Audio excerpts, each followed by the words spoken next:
The polished mahogany conference table reflected the tense faces of everyone gathered in the executive boardroom of Chen Innovations. I watched as Douglas Freeman, our family attorney for over 20 years, methodically arranged documents before each person seated around the table. His silver-rimmed glasses slipped slightly down his nose as he worked, a habit I'd observed since childhood during countless legal discussions at our family estate. Through the floor-to-ceiling windows behind him, Oakridge Harbor sparkled in the morning sunlight, sailboats dotting the blue expanse like tiny white butterflies. The view from the 15th floor of the Waterfront Complex had always been spectacular, but today I could barely appreciate it as the knot in my stomach tightened with each passing minute. As we all know, Douglas began, his voice carrying that practiced professional tone that lawyers perfect over decades. We're here to finalize the succession plan for Chen Innovations following Raymond's decision to step back from daily operations.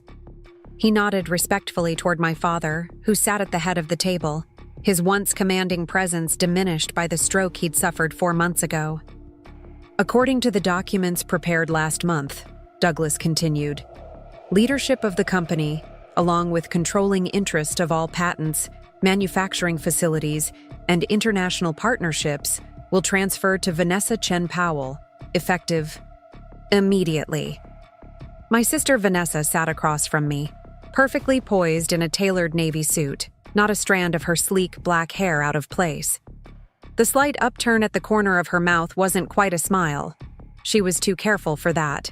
But the triumph in her eyes was unmistakable. Beside her, her husband Garrett stared intently at his platinum wedding watch, apparently finding something fascinating about its gleam in the morning light. That's impossible, I said, my voice steadier than I felt. Dad always intended for us to share leadership responsibilities equally. He told me so countless times, even after his stroke. Before we jump back in, tell us where you're tuning in from, and if this story touches you, make sure you're subscribed, because tomorrow, I've saved something extra special for you. Douglas cleared his throat uncomfortably. I understand this is difficult, Emily, but the succession documents were executed properly with witnesses while you were... He hesitated, searching for delicate phrasing. While you were away. Away, the clinical term for being in Germany at the Frankfurt Renewable Energy Conference that Vanessa had insisted I couldn't miss.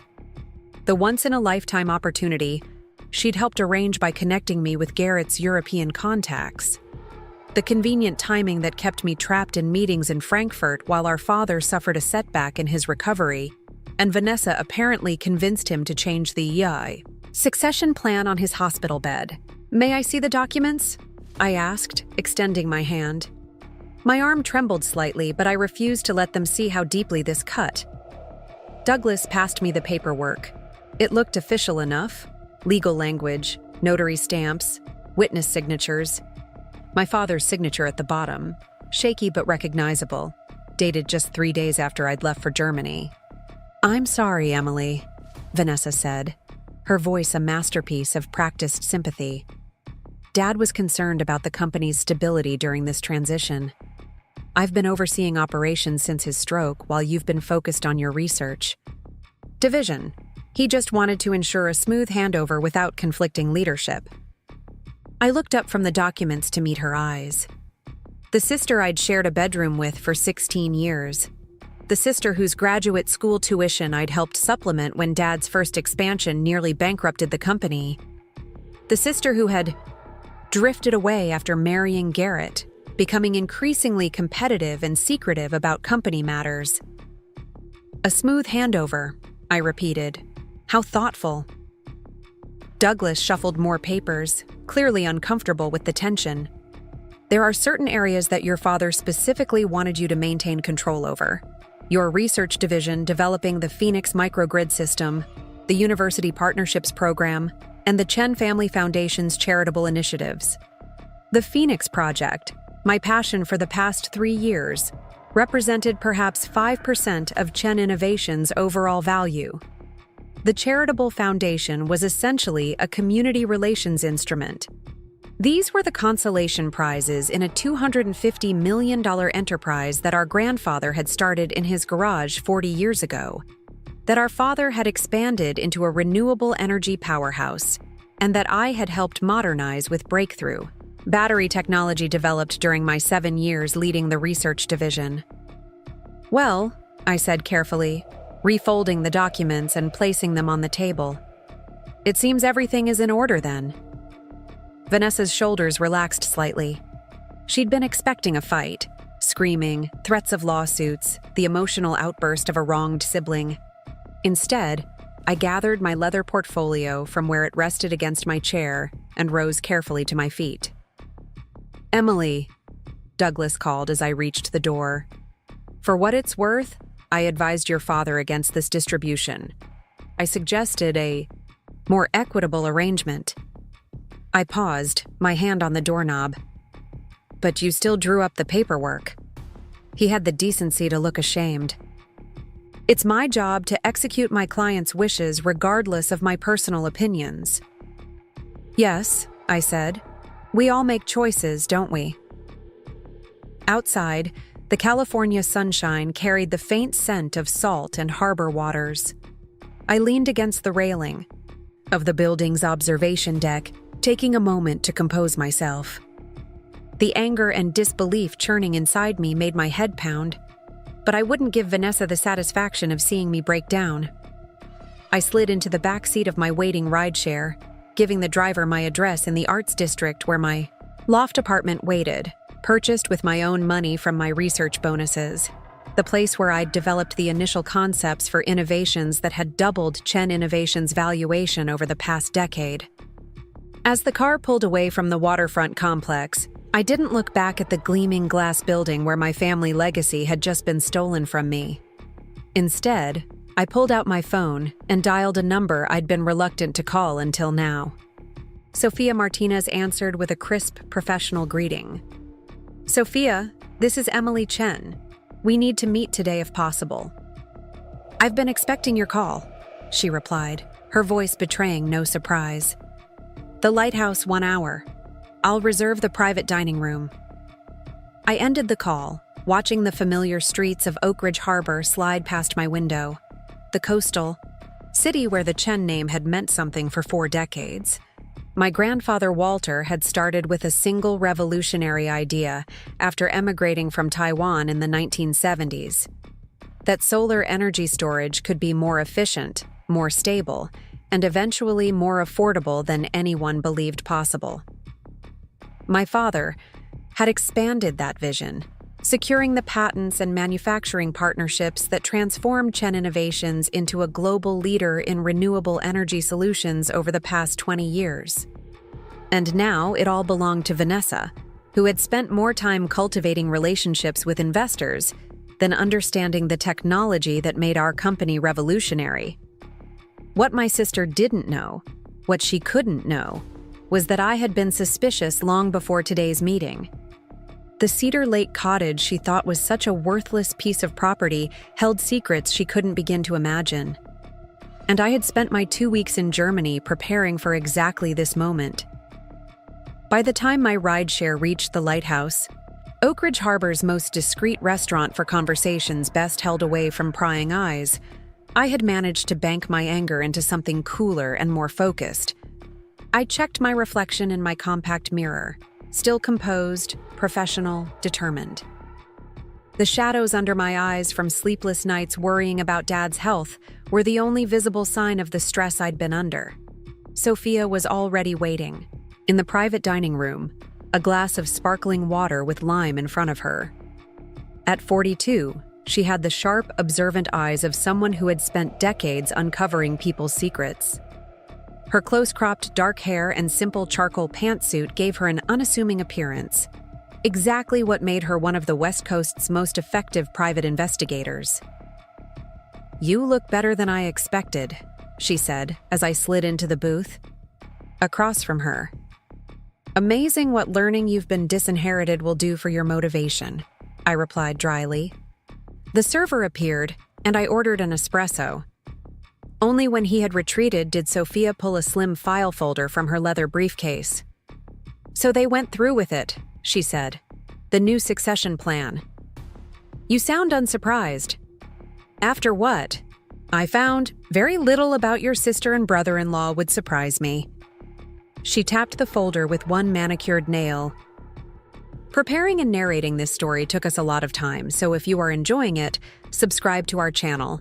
It means a lot to us. Now back to the story. The question is, what do you want to do about it?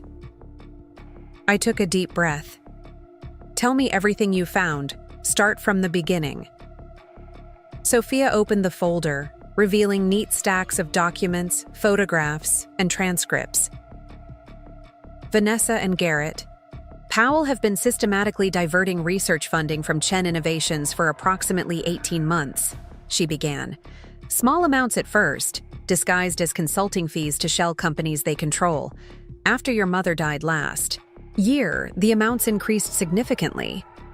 My mother's death from pancreatic cancer had devastated our family.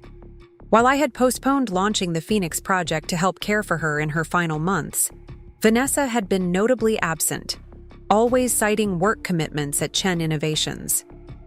They needed the money to maintain appearances, Sophia continued. The house in Cypress Hills, the matching luxury cars, the country club memberships. They've been living well beyond their legitimate means. Garrett's venture capital firm has been failing for years, despite what they project publicly.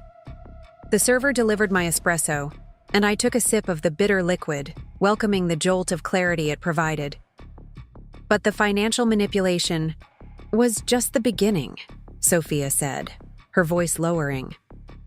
3 months ago, they began accessing your father's medical records through an administrative assistant they were paying at Oakridge Memorial Hospital. They received updates on his recovery, specifically the risk factors for complications during rehabilitation. My cup froze halfway to my lips. Are you suggesting they knew my father would have a setback? I'm suggesting they were monitoring his health very closely, waiting for a vulnerability. When his neurologist recommended a change in medication that might temporarily increase his fatigue and confusion while his body adjusted, they became very attentive.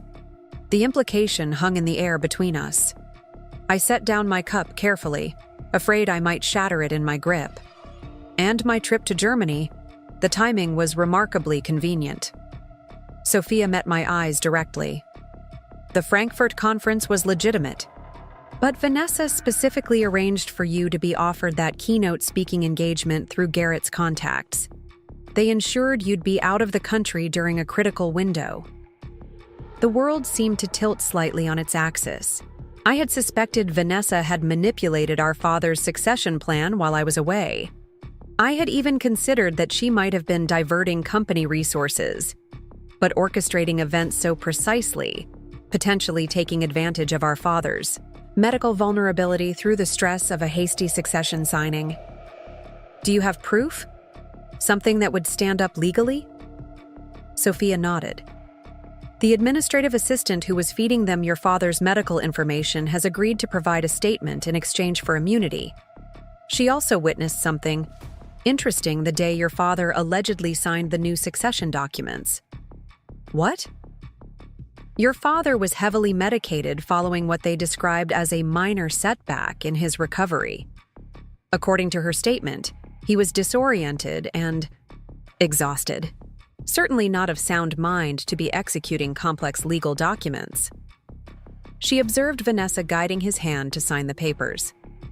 A cold, clarifying anger washed through me, settling into something harder than mere rage.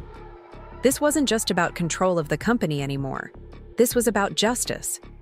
There's something else you should know, Sophia said, sliding a photograph across the table. It showed Vanessa and Garrett meeting with someone in a coffee shop. The third person's face was clearly visible, and recognition hit me like a physical blow. That's Douglas Freeman, I said. Our family attorney. Taken 2 weeks before your trip to Germany, Sophia confirmed. They met 3 times in locations far from both their offices. Very unusual for a lawyer and clients who could easily meet in professional settings. He's involved, I murmured. He helped them plan this. It appears so, though I suspect his involvement was more passive, looking the other way, failing to verify your father's competence, perhaps backdating documents. I stared at the photo, remembering Douglas's discomfort in his office earlier, his assertion that he had advised my father against the unequal distribution. More lies, it seemed. "What do you want to do with all this, Emily?" Sophia asked quietly. "We have enough to go to the police regarding the financial improprieties at Chen Innovations. The succession plan could be contested on grounds that your father wasn't competent when he signed it." I considered her words carefully. Each option she presented was valid. Each would likely succeed. But something felt incomplete about those paths. Too straightforward, too public, too messy. After what Vanessa and Garrett had done, not just stealing my inheritance but orchestrating events around our father's vulnerability, they deserved something more. Precise. "There's one more option," I said slowly. "But first, I need to retrieve something from Cedar Lake Cottage." Sophia raised an eyebrow. "The lakeside property you mentioned?" "Yes. My grandfather kept a safe there built into the stone fireplace. Vanessa doesn't know about it. No one does except me. And what's in this safe?" I allowed myself a small, tight smile. "Insurance. The kind my grandfather believed in keeping. Just in case." 2 days later, I stood in the rustic living room of Cedar Lake Cottage, inhaling the familiar scent of pine and old books that had permeated the small building for as long as I could remember. This place, dismissed by Vanessa as worthless when our grandfather had left it specifically to me in his will, had been Walter Chen's sanctuary, his retreat from the business pressures that came with building Chen Innovations from nothing. Here, he had taught me to fish, to identify native plants, to think creatively about energy problems, and here, during one of our last visits before his death 8 years ago, he had shown me the safe and given me the combination. "There are things about our family you should know, Emily," he had said, his accent still strong despite 50 years, "in America. Things I've protected you from. But if anything happens to me, you'll need to be prepared." At the time, I'd assumed he was being dramatic, perhaps even a bit paranoid. Now I understood he had been prescient. I knelt before the stone fireplace, my fingers finding the loose stone at the base that concealed the safe. The metal gleamed, dully in the afternoon light filtering through the cabin windows. I carefully entered the combination, my grandfather's birthday followed by mine, and heard the satisfying click of the mechanism disengaging. Inside were several sealed envelopes, a USB drive, and a leather-bound journal with my grandfather's elegant handwriting filling its pages. The top envelope bore a simple label in his distinctive script, "In case of emergency." I opened it first, unfolding several pages of detailed instructions. As I read, my grandfather's voice seemed to fill the cabin around me, strategic and clear-eyed even from beyond the grave. When I finished reading, I gathered everything from the safe and carefully locked it again. Outside, Sophia waited in her car, engine idling. "Did you find what you needed?" she asked as I slid into the passenger seat. "Everything and more," I confirmed. "We need to make one more stop before we head back to Oakridge Harbor." "Where to?" "First, Pacific Coast Bank. There's another safe deposit box we need to access." The pieces were falling into place now, the strategy crystallizing. Vanessa thought she had won. Thought she had secured everything of value in our family's company. She had no idea what was coming. 1 week later, I was back in Douglas Freeman's office, this time without an appointment. His assistant tried to stop me, but I walked past her with purpose, ignoring her protests. My stride was confident, my mind clear with the certainty of what needed to be done. Douglas looked up from his desk, startled by my unannounced entrance. "Emily," he said, quickly composing his features. "I didn't know we had a meeting scheduled." "We don't," I replied, taking the seat across from him without being invited. "But I think you'll want to hear what I have to say." He shifted uncomfortably, straightening papers on his desk.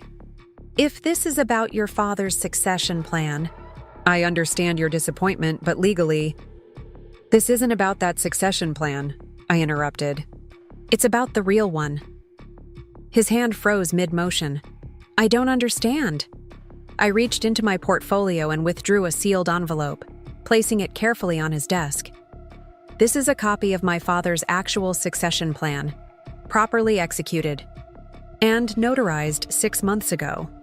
The original is in a secure location." Douglas stared at the envelope, but didn't reach for it. "That's impossible. The succession plan we reviewed last week was a fraud," I finished for him. "Signed when my father was heavily medicated, guided by Vanessa's hand. I have sworn statements from the hospital staff who were present." A fine sheen of sweat had appeared on Douglas's forehead. "Emily, these are serious allegations." "They're not allegations, Douglas. They're facts. Facts I'm prepared to present not only to the probate court, but to the California Bar Association's Ethics Committee." The blood drained from his face. "The Ethics Committee?" "Yes, they would be particularly interested in these." I placed a set of photographs on his desk, the same ones Sophia had shown me of Douglas meeting secretly with Vanessa and Garrett. 3 clandestine meetings to plan the fraudulent transfer of a $250 million company. That's the kind of thing that ends legal careers, isn't it? He swallowed hard, his professional composure crumbling. "I never intended."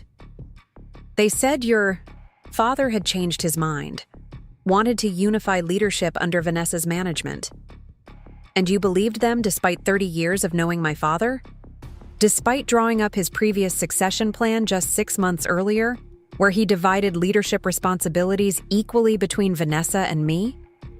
Douglas's shoulders slumped. "What do you want from me, Emily?" "The truth, for starters. Then your help in setting things right." "Setting things right? How?" I smiled thinly. "By calling a meeting tomorrow morning, 9 a.m. You, me, Vanessa, and Garrett. Tell them it's urgent, related to some regulatory issue with Chen Innovations international contracts that requires immediate attention. And if I refuse? Then by noon tomorrow, the district attorney, the probate court, and the Bar Association will all receive copies of everything I've gathered. Your reputation, your career, your freedom, all gone." I leaned forward, my voice dropping. "Or you can help me and perhaps salvage something from this mess you've helped create." After a long moment, Douglas nodded, defeat written in every line of his face. "I'll arrange the meeting." As I stood to leave, he looked up at me, something like wonder crossing his features. "You're more like your grandfather than I realized." I paused at the door. Everyone always said I took after my father, but you're right. This was all grandfather's contingency plan. He knew what people were capable of long before anyone else did. The next morning, I arrived at Douglas's office, 15 minutes early, bringing Sophia with me as both witness and support. His assistant, clearly briefed on the situation, escorted us immediately to the conference room where Douglas waited, looking as though he hadn't slept. "They're on their way up," he said tightly. "I haven't told them you'll be here." "Good," I replied, taking a seat at the head of the table, my father's position during countless business meetings in this very room. Moments later, the door opened, and Vanessa and Garrett entered, both freezing mid-step when they saw me. "What is she doing here?" Vanessa demanded, turning to Douglas. "You said this was about regulatory issues." "It is, in a manner of speaking," Douglas replied, gesturing for them to sit. "Please take a seat. This concerns all of you." Reluctantly, they sat, Vanessa's eyes never leaving my face, suspicion etched in every line of her body. "I'll keep this brief," I said, my voice steady. "I know everything. The diversion of research funds from Chen Innovations, the monitoring of Dad's medical condition, the fraudulent succession plan." Garrett's face went ashen. Vanessa's composure slipped for just a moment before she recovered, forcing a laugh. "That's absurd," she said. "You're clearly still upset about the succession plan, Emily."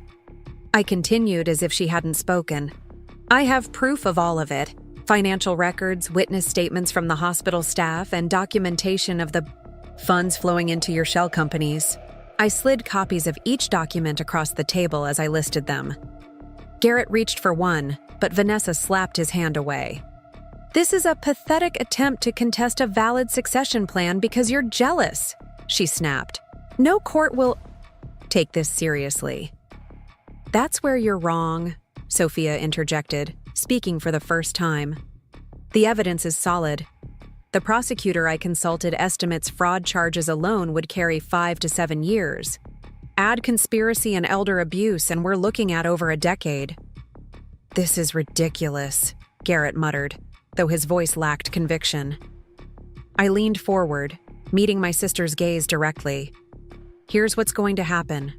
Douglas has the real succession plan, the one Dad signed 6 months ago when he was of sound mind and body. It establishes co-leadership between us as he always intended. You're going to agree to honor it without contest." "And why would I do that?" Vanessa challenged, though her voice lacked its usual confidence. "Because the alternative is prison," I said simply. "For both of you. Everything I've mentioned goes to the police, the DA, and the press. The Chen name you've been so desperate to control will be synonymous with fraud. Your comfortable life will be over." A heavy silence fell over the room. Garrett looked on the verge of physical illness. Vanessa's breathing had quickened, her carefully maintained facade beginning to crack. "You're bluffing," she said finally. But there was uncertainty in her voice. "You wouldn't destroy the family name just to get revenge." "It's not about revenge," I corrected her. "It's about justice, about honoring what Dad actually wanted, about consequences for actions."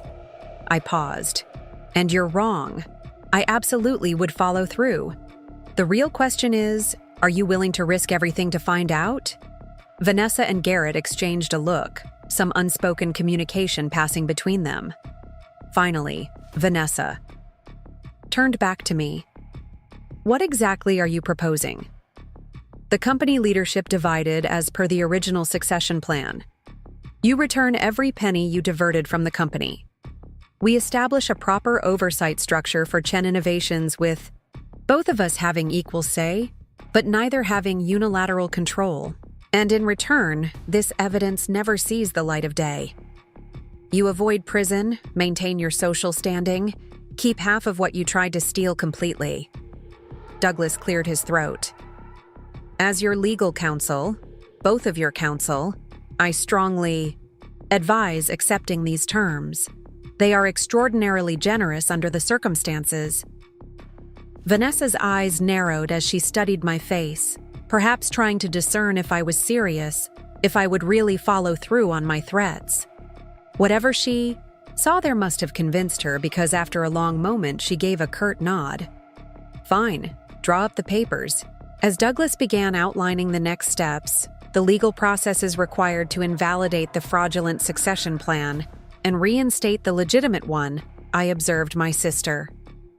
The sister I had shared a childhood with, whose homework I had helped, with, whose dreams I had once celebrated. The sister who had manipulated our vulnerable father's hand to sign away my inheritance.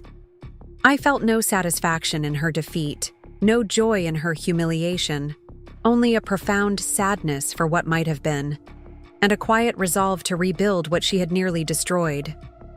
Later, as Sophia and I left the building, she asked, "Do you think they'll honor the agreement?"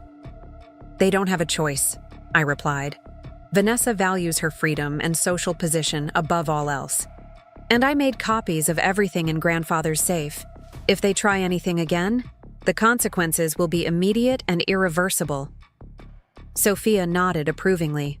"Your grandfather would be proud. He prepared you well."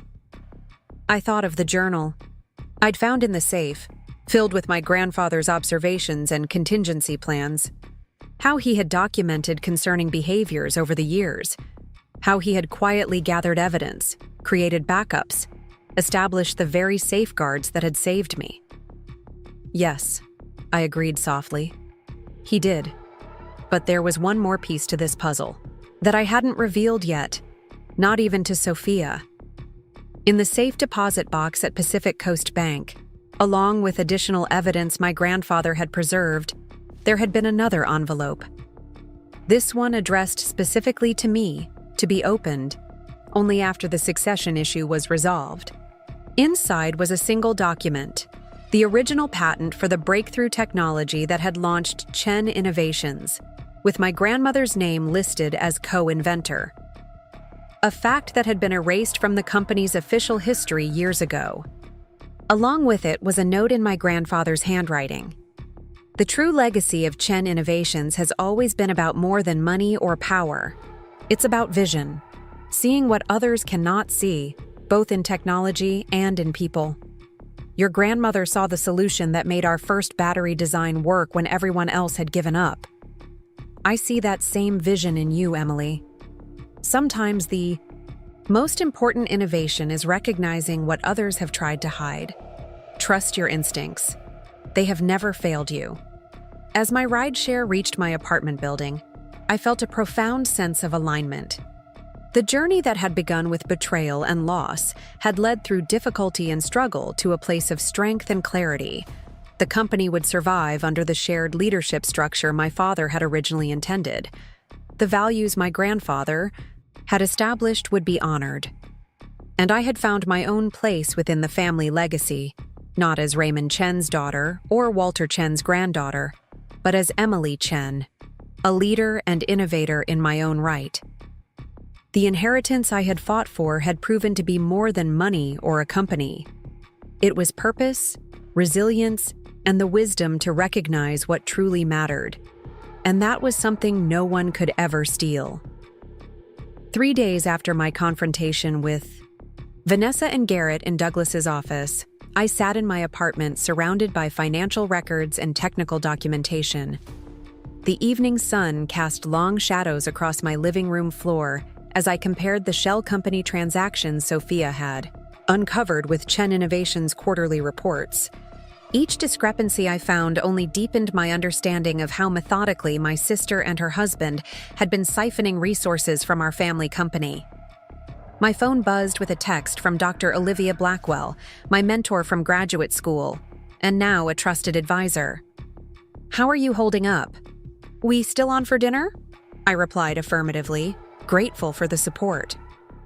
After discovering the true extent of Vanessa's betrayal, I'd reached out to Olivia, whose expertise in both renewable energy technology and business strategy made her uniquely qualified to help me navigate the challenges ahead. The doorbell rang 30 minutes later. Olivia stood there, her silver-streaked hair pulled back in a practical bun, carrying a bottle of wine and takeout from our favorite Thai restaurant. "You look like hell," she said by way of greeting, striding into my apartment with the purposeful energy that had intimidated countless students and corporate executives over her 30-year career. "Always the charmer," I replied, clearing space, "on my dining table." But probably accurate. As we unpacked the food, Olivia surveyed the documents scattered across my living room with a practiced eye. "So, the reconciliation with your sister is going well, I see." I snorted. "We're scheduled to meet with the board tomorrow to announce the reinstatement of the original succession plan. Douglas has drawn up agreements that protect both the company and my father's wishes." I poured the wine into 2 glasses, but I still don't trust her. "Wise," Olivia said, settling into a chair. "People rarely change their fundamental nature, especially when power and money are involved. Your sister may have agreed to your terms, but she'll be looking for loopholes, weaknesses, opportunities to regain complete control." "That's what keeps me up at night," I admitted. "The agreement establishes co-leadership, but there are 1,000 ways she could undermine me, especially with the board members she's cultivated relationships with over the years." Olivia took a thoughtful sip of wine. Tell me about this Phoenix project you've been working on, the microgrid system. Her question caught me slightly off guard. Why? Because it might be your best protection moving forward. I pushed aside the financial records and pulled out my tablet, opening the secure files containing the Phoenix project documentation. It's revolutionary, I said, unable to keep the excitement from my voice despite the circumstances.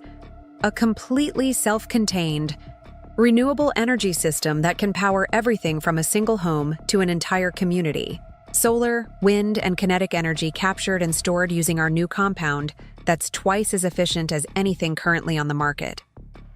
I handed her the tablet, watching as she scrolled through the technical specifications, her expression growing increasingly impressed. This proprietary storage compound, did you develop it yourself? With my research team, yes.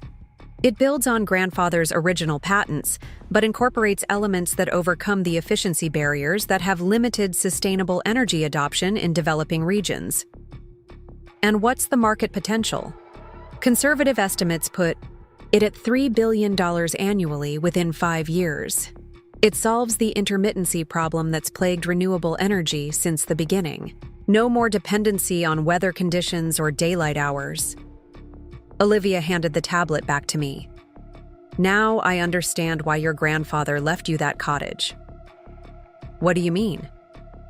Walter Chen was a visionary, but he was also a shrewd strategist. He knew technological innovation would always be the heart of the company he built. The business operations, the marketing, the investor relations, they're all necessary, but ultimately in service of bringing revolutionary technology to market. She fixed me with an intent gaze. Does Vanessa understand the Phoenix technology? I shook my head. Not in any meaningful way. She knows it's potentially valuable, but she's always been focused on the business side, not the technical innovations. That's why she was content to leave me the research division in the fraudulent succession plan. She saw it as the least valuable component of Chen Innovations. Then that's your leverage, Olivia said decisively.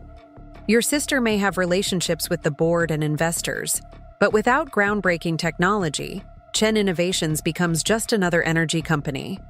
The Phoenix project is your insurance policy. But under the reinstated succession plan, we have equal control. On paper, yes. But in reality, influence comes from more than legal documents. It comes from creating something others need. She leaned forward, her expression earnest. Emily, I've watched you grow from a brilliant but uncertain graduate student into a formidable innovator. You've always underestimated your own power because you've defined it by your father's standards: corporate hierarchy, formal authority. But your grandfather understood that true power in technology comes from vision and execution. Her words resonated with something I'd read in my grandfather's journal. His belief that innovation was the ultimate form of security in an uncertain world. As we continued our dinner, the conversation shifted to practical strategies for the board meeting and beyond. Olivia helped me prepare for potential challenges and objections, drawing on her extensive experience navigating corporate politics. By the time she left, I felt more centered than I had in weeks, with a clearer understanding of my path forward. I returned to the documents from my grandfather's safe, this time focusing less on the evidence against Vanessa and more on his strategic insights about technology, leadership, and the future of energy. The next morning dawned clear and bright, the kind of perfect California day that usually lifted my spirits. I dressed carefully for the board meeting in a structured charcoal suit that projected both professionalism and confidence, adding my grandmother's jade pendant as a reminder of the legacy I was fighting to protect. As I waited for my rideshare, my phone buzzed with a text from Sophia. Something's happening at headquarters. Vanessa called in extra security. Board members arriving early. Be careful. My pulse quickened. Had Vanessa found a way to outmaneuver me despite our agreement? I texted back, "On my way. Keep monitoring." The Waterfront Complex was unusually active when I arrived. with security personnel checking credentials at every entrance. I used my still valid executive access card to enter through the research division's separate entrance, avoiding the main lobby where Vanessa might have stationed people to delay me. Samuel Wright, the head of engineering and one of my most loyal colleagues, intercepted me as I stepped off the elevator on the executive floor. "Emily," he said, his voice low and urgent. "Thank God you're here. Vanessa's called an emergency session before the main board meeting. They're in the small conference room." "What's the agenda?" "Ostensibly to discuss leadership transition. Concerns, but the rumor is she's trying to convince the board that the original succession plan was created under duress, with you threatening your father while he was vulnerable. The audacity was breathtaking. She's accusing me of exactly what she did." Samuel nodded grimly. "Classic projection. And she's brought in Lawrence Westlake." "From Westlake Energy? Our biggest competitor?" "The very same. They're positioning it as a potential strategic partnership, but the materials they've distributed outline a partial acquisition of Chen Innovations' manufacturing division. I processed this information quickly. She's trying to sell off parts of the company before the reinstated succession plan takes effect. Looks that way. Meeting started 10 minutes ago. "Where's Douglas?" "Haven't seen him. Vanessa's using Turner from the legal department instead." I pulled out my phone and dialed Douglas's number. It went straight to voicemail. Either he was avoiding me, or Vanessa had found a way to neutralize him. Neither option was comforting. "I need to get in that meeting," I said. "Is there a presentation scheduled?" Samuel's eyes lit up with understanding. "Yes, they're reviewing the proposed Westlake deal structure. Everything's running through the main system." "Perfect. Can you access the conference room displays?" "From your tablet?" He grinned. "Give me 2 minutes." While Samuel worked his technical magic, I messaged Sophia. "Vanessa holding secret meeting with board. Trying to sell off company divisions before succession plan reinstated. Need you at main board meeting in 45 minutes with all documentation." Her reply was immediate. "On it. Bringing everything." Samuel handed me his tablet. "You're connected to the conference room system. You can see their presentation, and when you're ready, you can take over the displays." I squeezed his arm in gratitude. "Thank you, Samuel, for everything. We've all been waiting for you to take your rightful place, Emily. Your father's stroke and Vanessa's power grab have been a disaster for innovation at this company. The research teams are with you 100%. His loyalty was touching and reminded me that this fight wasn't just about my inheritance. It was about the future of a company that employed hundreds of dedicated people. Through Samuel's tablet, I could see the conference room where 8 TI board members sat around a table with Vanessa, Garrett, and a distinguished-looking man I recognized as Lawrence Westlake. Vanessa was mid-presentation, her voice coming through the tablet's speakers. "Which is why this partnership with Westlake Energy represents the stable leadership transition Chen Innovations needs. By divesting our manufacturing division, we generate immediate capital while maintaining licensing rights to our technology." Gregory Wallace, the longest-serving board member and a friend of my father's, looked skeptical. "This seems rushed, Vanessa. Shouldn't we wait for the full board meeting where Emily will be present, especially given the recent confusion about the succession plan?" Vanessa's smile was practiced and smooth. "That's precisely why we need to act now, Gregory. The confusion you mention has created market uncertainty. This partnership stabilizes our position and prevents any further disruption that might come from prolonged leadership disputes." I'd heard enough. I tapped the control on Samuel's tablet that would give me access to the conference room's display system. The screen showing Vanessa's presentation flickered momentarily, then switched to my camera view. "I couldn't agree more about avoiding disruption, Vanessa," I said, my voice filling the conference room. The reaction was immediate. Board members swiveled in their chairs, looking for the source of my voice. Vanessa's composure slipped, her eyes widening in alarm. "Which is why I'm concerned that you've organized this meeting without proper notice, to all parties, in direct violation of both company bylaws and our recent legal agreement," I continued smoothly. Lawrence Westlake looked between Vanessa and the screen, his expression hardening. "Ms. Chen, I was informed that this meeting had full board approval and that you had agreed to the proposed partnership structure." "I'm afraid you've been misled." "Mr. Westlake," I replied, "not only have I not agreed to any partnership, but I was deliberately excluded from this discussion despite being a principal stakeholder in Chen Innovations." Gregory Wallace stood up. "What's going on, Vanessa?" "You," assured us Emily was aware of this meeting. Before she could respond, I pressed forward. "Board members, I apologize for this unusual interruption, but it appears my sister is attempting to sell off company assets before our official board meeting, where the legitimate succession plan will be reinstated." "That's absurd," Vanessa snapped, regaining her voice. "We're simply exploring strategic options that conveniently transfer control of key company assets before you're legally required to share leadership," I finished for her. "Mr. Westlake, I apologize that you've been brought into our family dispute. I'm sure Vanessa presented this as a straightforward business opportunity, but I'm afraid the timing and structure of this proposed deal are directly linked to ongoing succession issues at Chen Innovations." Westlake's expression had turned from confusion to calculating interest. A shrewd businessman, he clearly recognized an opportunity in the chaos. "Perhaps we should discuss a different structure that acknowledges both Chen sisters as decision-makers." "I'd be happy to have that conversation at an appropriate time," I replied. "But right now, I believe the board deserves a complete picture of the situation." I glanced at my watch. 20 minutes until the official board meeting. "I suggest we adjourn this impromptu session and reconvene as scheduled, where I'll present evidence regarding the original succession plan and my father's true intentions for Chen Innovations leadership." Gregory Wallace nodded firmly. "I second that suggestion." This meeting is adjourned until the full board convenes with all relevant parties present.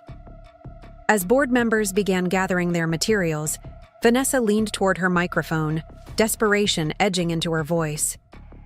"This is a critical opportunity. That won't wait. If we delay, Westlake could partner with Ocean State Energy instead. An opportunity this substantial deserves proper diligence and transparent discussion," Wallace replied. "We'll address it with the full board present." I ended the connection to the conference room display, exhaling slowly. The immediate crisis had been averted, but Vanessa's willingness to violate our agreement so quickly confirmed my worst fears. She had no intention of honoring our co-leadership arrangement if she could find a way around it. Samuel was watching me with concern. "That was impressive, but she's going to be furious." "Let her be," I replied, straightening my jacket. "I need to get to the main boardroom and prepare. Is the Phoenix project documentation ready?" He nodded. "All loaded on the secure server, accessible only with your authentication." "Perfect. And Samuel, thank you. I won't forget who stood with me when it mattered." As I headed toward the main boardroom, my phone buzzed with a message from Sophia. "Outside with Douglas. He was detained at building security. Someone revoked his access. We're coming up now." Another attempt by Vanessa to control the narrative. She was getting sloppy in her desperation, making moves that were easily countered but revealing the extent to which she'd go to maintain control. The main boardroom was empty when I arrived, giving me precious minutes to set up. I connected my tablet to the room's display system and organized the documentation Sophia had compiled. As I worked, I felt a strange calm settling over me. The same focused clarity I experienced when solving complex technical problems in the lab. Douglas and Sophia arrived shortly after, both looking harried from their confrontation with security. "Someone flagged me as a security risk in the system," Douglas explained, straightening his tie. "Claimed I was under investigation for ethics violations." Vanessa's getting creative, I replied. Are the legal documents ready? He patted his briefcase. All finalized. Once presented to the board, the original succession plan will be reinstated. Effective immediately. Sophia set down her own portfolio. I've organized everything chronologically. The financial diversions, the medical record access, the witness statements from hospital staff. It's all here if you need it. Thank you both, I said sincerely. I'm hoping we won't need the more damaging evidence. I'd prefer to resolve this without destroying the company's reputation. The boardroom door opened and Gregory Wallace entered, followed by several other board members. Their expressions ranged from confused to concerned. Emily, Wallace said, approaching me directly. There seems to be quite a bit happening beneath the surface. Vanessa's presentation caught many of us by surprise. I appreciate your intervention, Gregory. All will be explained shortly. More board members filtered in, followed by Samuel, and several other department heads who had authority to attend major governance meetings. Lawrence Westlake entered alone, taking a seat near the back of the room like an interested observer at a sporting event. Vanessa and Garrett were the last to arrive, their faces tight with barely controlled anger. Vanessa's eyes narrowed when she saw Douglas seated beside me, clearly realizing that her attempt to block him had failed. At precisely 10 a.m., Gregory Wallace called the meeting to order. We have a full agenda today, he began. But given recent developments, I believe we should address the leadership succession issue first. As many of you know, there has been some confusion regarding Raymond Chen's intentions for the future. Leadership of Chen Innovations following his step back from daily operations. There's no confusion, Vanessa interjected. My father signed a clear succession plan giving me primary leadership authority, a plan that was legally executed and witnessed. That plan was created under questionable circumstances, Douglas stated firmly. As the Chen family's attorney for over 20 years, I can attest that it contradicted Raymond's consistently expressed intentions. With all due respect, Douglas, Vanessa countered, your recent actions have raised serious ethical concerns. I'm not sure the board should rely on your testimony. Several board members shifted uncomfortably, glancing between us as the tension mounted. I decided it was time to take control of the narrative. Board members, I understand this situation must seem confusing and concerning. The leadership of Chen Innovations is too important to be undermined by family disputes. That's why I'd like to present evidence that will clarify my father's true intentions. I nodded to Douglas, who distributed copies of the original succession plan to each board member. This document, properly executed and witnessed 6 months ago, represents my father's carefully considered decision for Chen Innovations' future leadership, I explained. It establishes a co-leadership structure that leverages both Vanessa's business expertise and my technological innovation background, a balanced approach that has characterized our company since its founding. Vanessa leaned forward. That document was superseded by the more recent plan, which my father signed after reconsidering the company's needs during his recovery. This was the moment to reveal at least part of what we knew.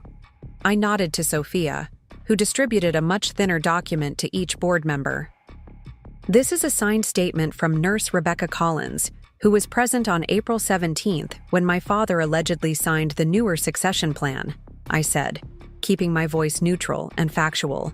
As you can see, she attests that my father was heavily medicated following a setback in his recovery, was disoriented, and required assistance to hold a pen.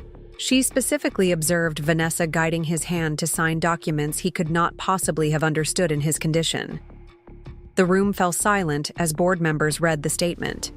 Garrett shifted nervously in his seat.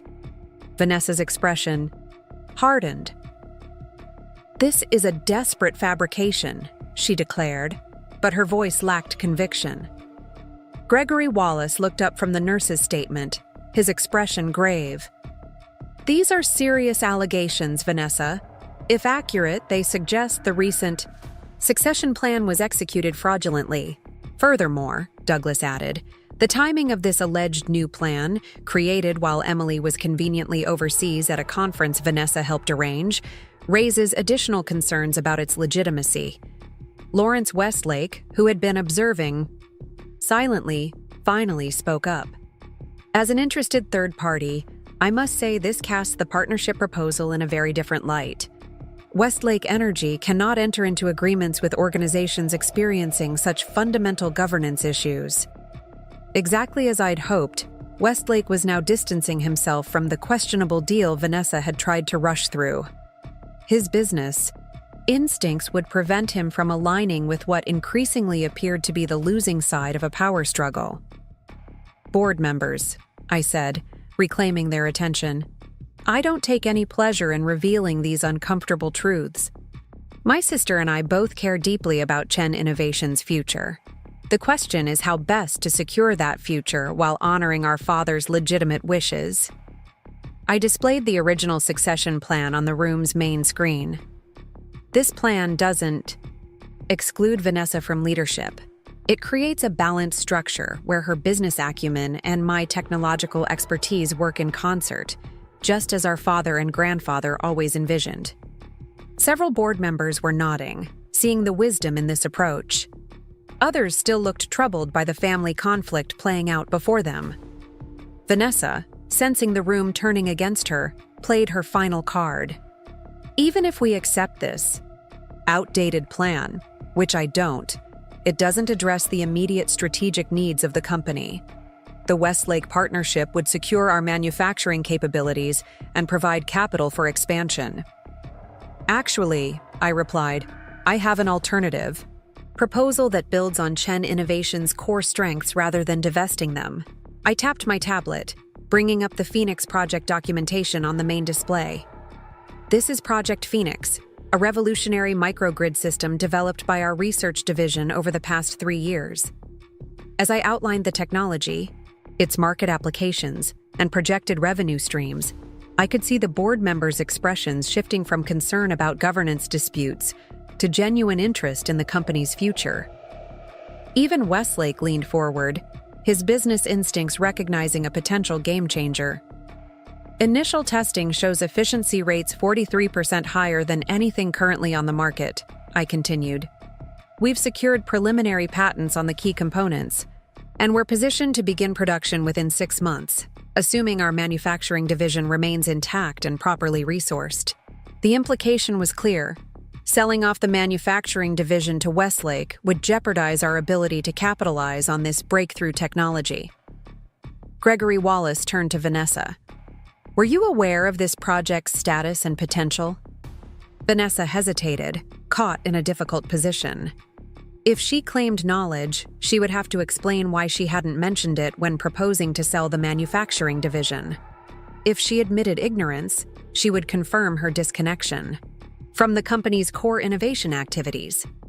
I was aware of the project in general terms, she said carefully, but not these specific projections, which seem optimistic. They're conservative, actually, Samuel interjected. As head of engineering, I've overseen the testing personally. The Phoenix system outperforms our estimates in every trial. For the next 30 minutes, the meeting focused entirely on the Phoenix project, with board members asking detailed questions about the technology, market strategy, and production timelines. Vanessa and Garrett remained largely silent, recognizing that the conversation had shifted decisively away from their agenda. Finally, Gregory Wallace brought the discussion back to the succession issue. Given what we've learned today, I move that we formally recognize the original succession plan as the valid governance document for Chen Innovations moving forward. This would establish Emily and Vanessa Chen as co-leaders with clearly defined areas of responsibility, as Raymond Chen intended before his health declined. I second the motion, said Diana Rodriguez, another longtime board member who had worked closely with my father. All in favor? Wallace asked. The vote was unanimous, with even Vanessa reluctantly raising her hand, recognizing that further resistance would only damage her position. Motion carried, Wallace declared. Effective immediately, Chen Innovations will operate under the co-leadership structure outlined in the original succession plan. Emily will oversee technology development, research, and manufacturing. Vanessa will manage investor relations, marketing, and business development. Major decisions affecting the company as a whole will require consensus between both leaders and board approval. As the meeting concluded and board members began to disperse, Lawrence Westlake approached me directly. "Impressive technology, Ms. Chen," he said with the measured respect of a competitor who recognized a formidable player. "If the partnership with your sister doesn't work out, Westlake Energy would be interested in discussing other forms of collaboration." "I'll keep that in mind, Mr. Westlake," I replied evenly. "But I'm committed to making this co-leadership succeed for the benefit of Chen Innovations." He nodded, understanding the message beneath my polite response. I wasn't going to let any part of my family's company go without a fight. As Westlake departed, Vanessa approached, her expression unreadable. We stood facing each other in the empty boardroom, sisters who had once shared everything, now divided by ambition and betrayal. "You won this round," she said quietly. "But the board's decision doesn't change who you are. A researcher who doesn't understand what it takes to run a global company. And it doesn't change who you are," I replied. "Someone who would manipulate our father's weakness to get what you wanted. We both have to live with those truths, Vanessa."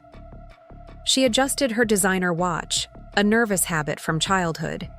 "So what happens now? We pretend to work together while looking for ways to undermine each other?" The question caught me by surprise, not for its content, but for its stark honesty. For a moment, I glimpsed the sister I had once known, someone capable of direct communication rather than constant manipulation. "That would destroy the company eventually," I said. "And despite everything, I don't think either of us wants that. So what's your alternative?" "We find a way to coexist professionally. We respect the boundaries established in the succession plan. We make decisions based on what's best for Chen Innovations, not for our egos." She laughed, but there was no humor in it. "You sound like grandfather, always so principled, so certain about the right way forward." "Is that such a bad model to follow? His vision built this company." Vanessa was quiet for a moment, studying me with an expression I couldn't quite read. "You know what's ironic? I always thought you were Dad's favorite, the brilliant daughter who inherited his technical mind. I worked twice as hard to get half the recognition." The admission startled me. From my perspective, our father had always favored Vanessa's business acumen and social skills, qualities he'd found lacking in his own father. The idea that she had felt overshadowed challenged my understanding of our family dynamic. "We both have distorted perceptions of the past," I said finally. "Maybe instead of fighting over Dad's approval, we should focus on proving that his original plan was right, that together we're stronger than either of us alone." She didn't respond immediately, but I could see her calculating, weighing options, and potential outcomes with the strategic thinking that had always been her strength. "I'll honor the board's decision," she said finally. "But don't mistake professional cooperation for forgiveness, Emily. Some things can't be undone." With that, she turned and walked away, leaving me alone in the boardroom with the weight of partial victory and the knowledge that the real challenge lay ahead. Winning back my place in the company had been difficult, but rebuilding a working relationship with my sister, if such a thing was even possible, would require far more than legal documents and board votes. As I gathered my materials, Douglas approached, his expression thoughtful. "Your grandfather would be proud, Emily. You handled that perfectly. Firm, but not vindictive." "We'll see if it was the right approach," I replied. "Vanessa won't give up control easily, even with the board's decision." "No, but you've established your position from a place of strength and innovation, not just legal rights. That matters in the long run." He hesitated, then added, "There's something else you should know. When your father had his stroke, he asked me to ensure that both his daughters would lead Chen Innovations together." Not just because he loved you both, but because he genuinely believed the company needed both your skill sets. Why didn't you tell me this before? I tried in my way, but after Vanessa manipulated the situation, I was compromised by my own failure to protect your father's true wishes. He looked genuinely remorseful. I'm sorry, Emily. I should have been stronger. I considered his words, feeling a complex mix of emotions. Vindication that my father had truly wanted us to lead together. Sadness that it had taken this conflict to restore his vision. Uncertainty about the path forward with a sister who saw me as an adversary rather than a partner. We all make choices, Douglas, I said, echoing my earlier words to him. The question is what we do after those choices lead us somewhere unexpected. As I left the Waterfront Complex that afternoon, the California sun was high overhead, glinting off the harbor waters. Chen Innovations would continue under the leadership structure my father had originally envisioned, but with sisters who had lost their fundamental trust in each other. The legal battle was over, but the real work of rebuilding, both the company's innovation pipeline and the fractured relationship at its center, was just beginning. In my pocket, I carried my grandfather's watch, given to me by Sophia, who had retrieved it from the safe deposit box that morning. Its steady ticking reminded me of his patient persistence in the face of challenges. Walter Chen had built something remarkable from nothing but an idea and determination. Now it fell to me to protect and extend that legacy, not just through technology, but through the more difficult work of human relationships. Whatever came next, whether cooperation or continued conflict with Vanessa, I would face it with the same clarity and resolve that had carried me through the past turbulent weeks. The Phoenix Project awaited, promising new horizons for sustainable energy.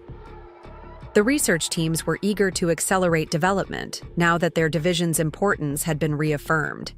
And somewhere in Oakridge Harbor, my father was recovering, slowly from his stroke, perhaps hearing today's news from his medical caretakers. I made a mental note to visit him tomorrow, to sit by his side and assure him that his vision for the company remained intact, that his daughters would find a way forward, together, even if the path remained uncertain. The morning light filtered through the blinds of my father's rehabilitation center as I sat beside his bed, holding his hand gently. Raymond Chen looked smaller somehow, diminished by the stroke that had robbed him of his commanding presence. His right side remained partially paralyzed, and his speech came haltingly, but his eyes were clear and alert as I updated him on yesterday's board meeting.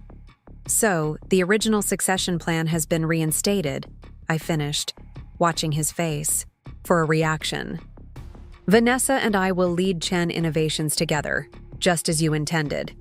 A ghost of a smile crossed his face. Good, he managed, squeezing my hand with his functioning left one. Both need each other. I nodded, though part of me wondered if that was truly possible after everything that had happened. We'll try, Dad, for your sake and for the company's future. He shook his head slightly, his expression becoming more intent. Not for me, for you. Both. With visible effort, he formed his next words carefully. Always. Stronger. Together. The simplicity of his statement struck me. Despite the complexity of our family dynamics and corporate politics, my father still believed in the fundamental truth that Vanessa and I complemented each other's strengths. It was a vision I wanted to believe in, even as recent events made it seem increasingly naive. A nurse entered to check his vital signs, giving me a moment to compose my thoughts. After she left, I pulled my chair closer to the bed. Dad, there's something I need to ask you, I said, keeping my voice gentle but direct. Did you know about Grandfather's safe at Cedar Lake Cottage?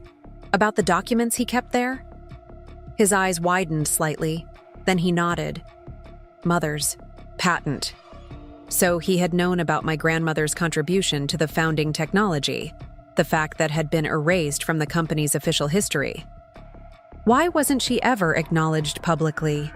Why doesn't anyone know she was co-inventor of the original storage technology? He closed his eyes briefly, fatigue evident in his face. When he opened them again, there was sadness there. Different. Time. Bored. Wouldn't accept. Woman inventor. He paused, gathering strength. Father. Protected her. Protected company. By erasing her contribution, I couldn't keep the edge from my voice.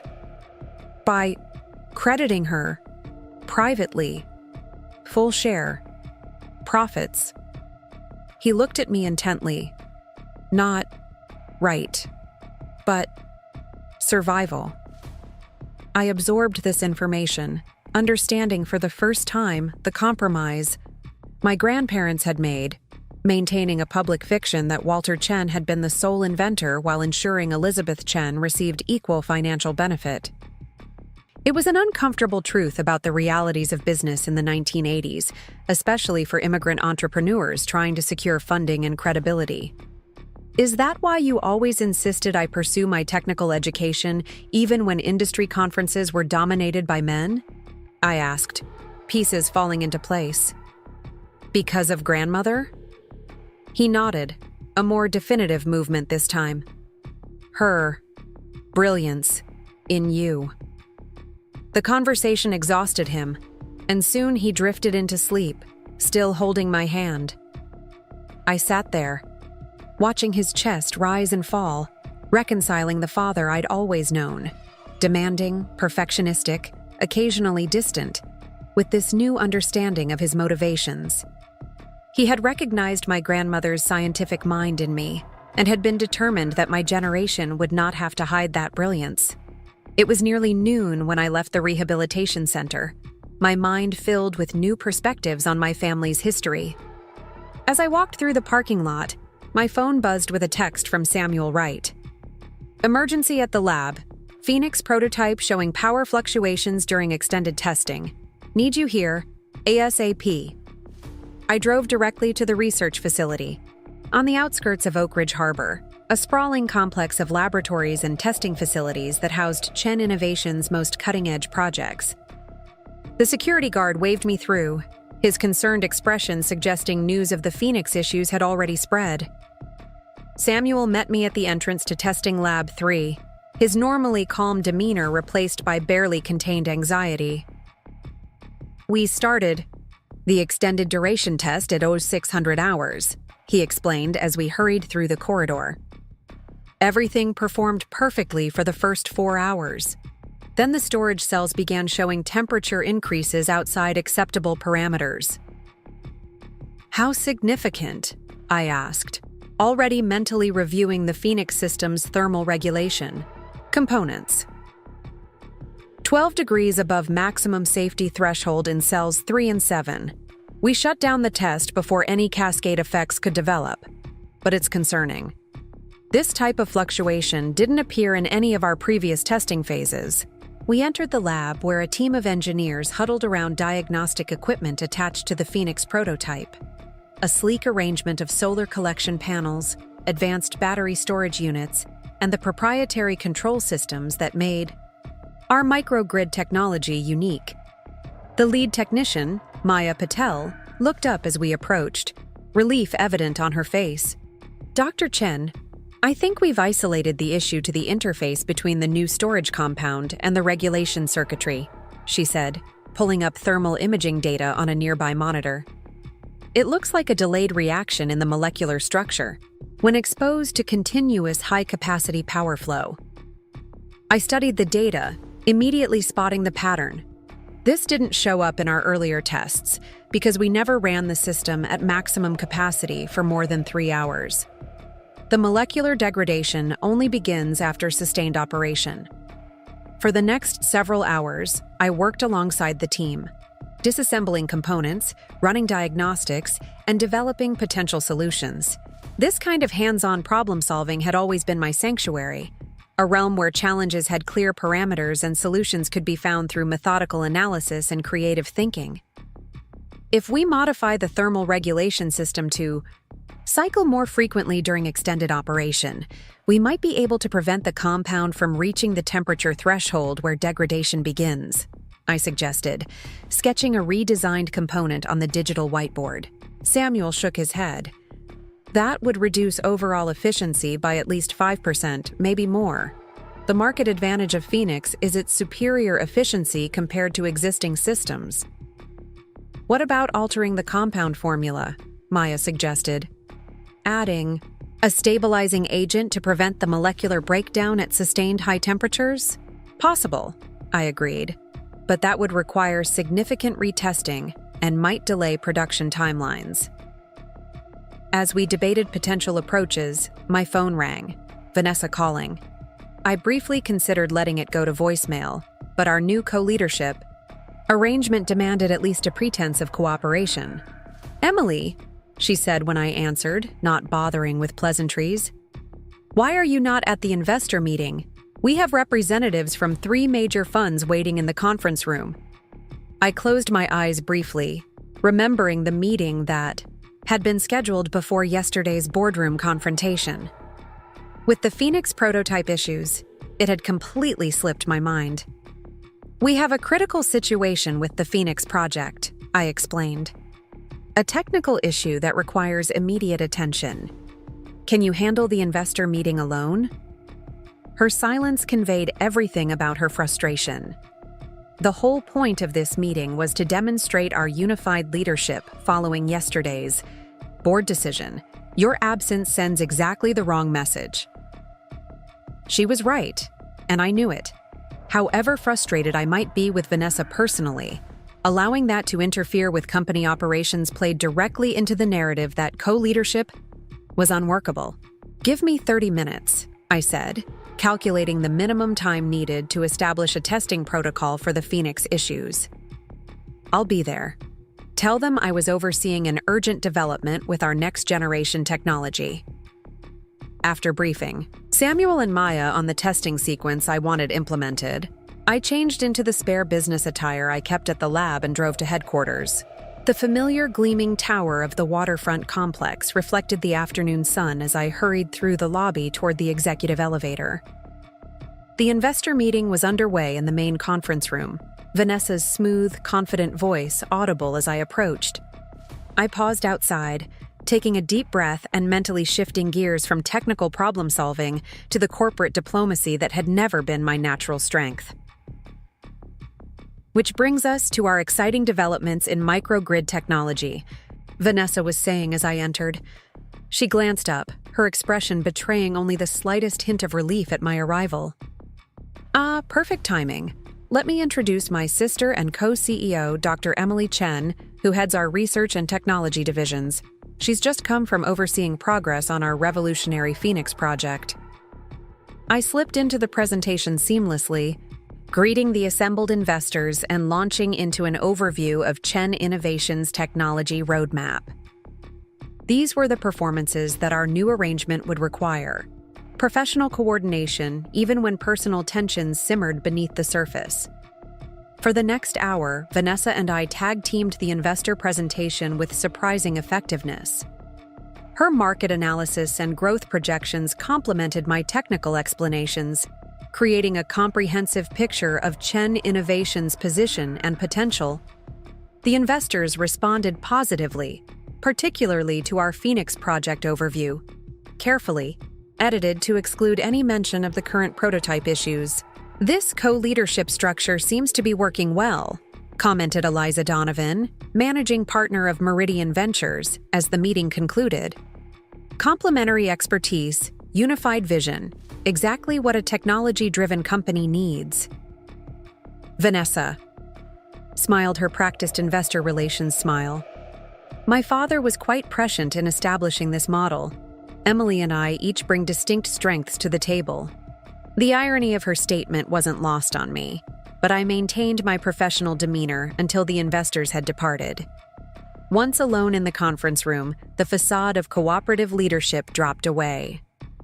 That was close, Vanessa said, gathering her presentation materials. Your absence at the start of the meeting could have been disastrous. Meridian Ventures is considering a significant investment in our Asian expansion. The Phoenix prototype issue is equally critical, I countered. If we don't resolve the thermal regulation problems, we won't have a market-ready product within the promised timeline. She looked up sharply. Problems? You didn't mention any problems during the presentation? Of course not. We don't discuss unresolved R&D challenges with potential investors. But yes, we've identified a thermal stability issue that manifests during extended operation. Can it be fixed? Every technical problem has a solution. The question is whether we can implement that solution while maintaining our efficiency metrics and production timeline. Vanessa sat down, suddenly focused in a way I hadn't expected. How serious is this, Emily? Don't sugarcoat it. I need to know if we're looking at a minor setback or a fundamental flaw in the technology. Her directness surprised me. I had expected defensive accusations about undermining investor confidence or threatening her carefully cultivated market relationships. Instead, she was approaching the issue as a genuine business challenge that concerned us both. It's significant, but not catastrophic, I answered honestly. The storage compound shows molecular degradation after extended high-capacity operation, something our earlier testing protocols didn't catch. We have several potential approaches to address it, each with different implications for efficiency, cost, and timeline. She nodded, processing the information with the analytical mind that made her an effective business strategist despite her other flaws. What's your recommendation? I need 48 hours to complete accelerated testing on the modified thermal regulation system. If that doesn't resolve the issue without significant efficiency loss, we'll need to consider reformulating the storage compound itself, which would likely delay production by 3 to 4 months. Westlake Energy is preparing to launch their competing microgrid system in Q1 next year, she said, almost to herself. A delay would give them first mover advantage in key markets. Better a slight delay than a flawed product, I pointed out. The Phoenix system's superior efficiency is our primary market advantage. If we compromise that to meet an arbitrary timeline, we undermine our entire value proposition. To my surprise, Vanessa didn't argue. You're right, she acknowledged. Quality and performance have to come first, especially with breakthrough technology. She tapped her manicured nails against the conference table, thinking, what resources do you need to expedite the resolution process? I blinked momentarily, thrown by her constructive approach. Additional engineering staff for round-the-clock testing would help, and priority access to the high-performance computing cluster for molecular modeling if we need to reformulate the compound. Done, she said decisively. I'll adjust the marketing and investor communications timeline to accommodate potential delays. Better to manage expectations now than disappoint later. We looked at each other across the conference table, both seemingly surprised by this moment of effective collaboration. It was a glimpse of what our father had envisioned. Complementary skills aligned toward a common goal, personal conflicts set aside for the good of the company. Thank you, I said, meaning it. Vanessa shrugged slightly. It's my job, our job. She gathered her things and stood to leave, then paused. How is he? Dad? The question contained more vulnerability than I'd heard from my sister in years. Improving slowly, I replied. His speech is still affected, but his mind is clear. I saw him this morning. She nodded, a flash of something. Regret, perhaps? Crossing her face. I should visit more often, it's just difficult seeing him so diminished. He asked about you, I said, though he hadn't specifically. It seemed like the right thing to offer. Did he? A small, sad smile. Tell him I'll come tomorrow. She moved toward the door, then turned, back. For what it's worth, Emily, I do want Phoenix to succeed. Not just for the company's valuation or market position, but because it matters. Clean energy that works for real communities. That's a legacy worth protecting. With that surprisingly earnest statement, she left, leaving me to wonder if there might be more common ground between us than recent events had suggested. Perhaps beneath the ambition and manipulation that had driven her actions, Vanessa still held some connection to the values that had founded Chen Innovations, innovation that served a greater purpose beyond profit. I returned to the research facility to find Samuel and Maya still running diagnostics on the modified thermal regulation system. Their exhaustion was evident, but so was their dedication. "Any progress?" I asked, reviewing the data scrolling across the monitoring screens. "Some," Samuel replied. "The new cycling protocol shows promise in the preliminary tests. We're seeing lower temperature peaks, though still not quite within optimal parameters." I rolled up my sleeves, literally and figuratively. "Let's try a hybrid approach. Modified regulation protocol combined with a partial reformulation of the binding agent in the storage compound. Not a complete redesign, but enough to increase thermal stability." For the next several hours, we worked steadily, adjusting parameters, testing variations, and gradually narrowing in on a potentially viable solution. By midnight, the modified system had completed a 6-hour high-capacity test with temperature fluctuations within acceptable ranges.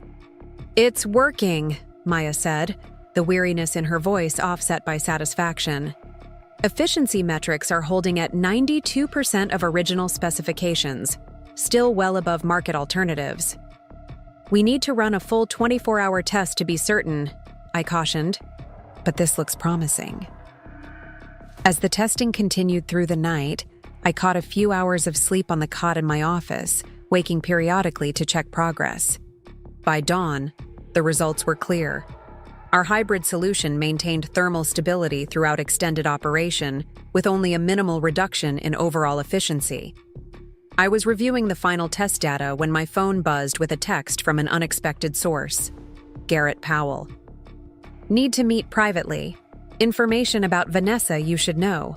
Lighthouse Restaurant, 8 a.m. My instinct was to ignore it. Garrett had been complicit in every aspect of Vanessa's schemes. But curiosity won out. What could he possibly want? To tell me about his own wife that would benefit me? And why now, when their unified front had been so consistent throughout our conflict? After instructing Samuel to proceed with implementing the Phoenix modifications and scheduling a full production prototype build, I headed to the lighthouse. The restaurant was relatively quiet at this early hour, populated mainly by business. People having breakfast meetings before their workday began. Garrett was already seated in a corner booth, looking distinctly uncomfortable.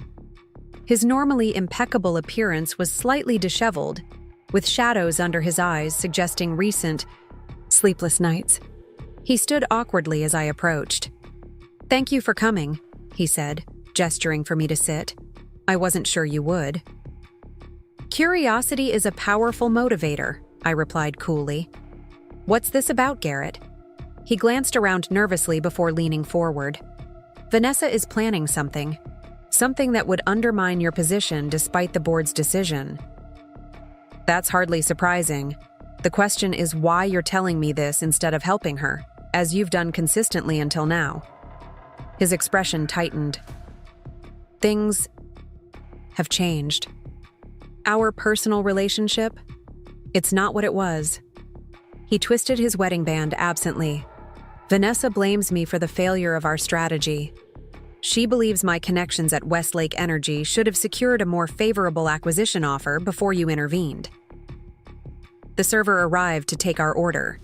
I requested only coffee, unwilling to extend this meeting longer than necessary. Once we were alone again, I pressed for specifics. "What exactly is Vanessa planning?" Garrett hesitated, then seemed to commit to his course. "She's been meeting with Lawrence Westlake privately. Not about an acquisition this time, about a talent acquisition. Specifically, recruiting you away from Chen Innovations." I couldn't help but laugh. "That's absurd. Why would I leave my family's company after fighting so hard to maintain my position? Because they're planning to offer you something unprecedented. Full leadership of Westlake's new renewable energy division with complete research autonomy and a budget that exceeds Chen Innovations' entire R&D allocation. The idea is that without you and the Phoenix technology, Chen Innovations loses its competitive edge. Vanessa consolidates control of a diminished company, while you get the research freedom you've always wanted. The strategy was cleverer than I'd expected, not a frontal assault on my position, but a tempting extraction that would accomplish the same goal. Had I been a different person with different priorities, it might even have worked. And you're telling me this why? Guilty conscience? Garrett looked down at his coffee.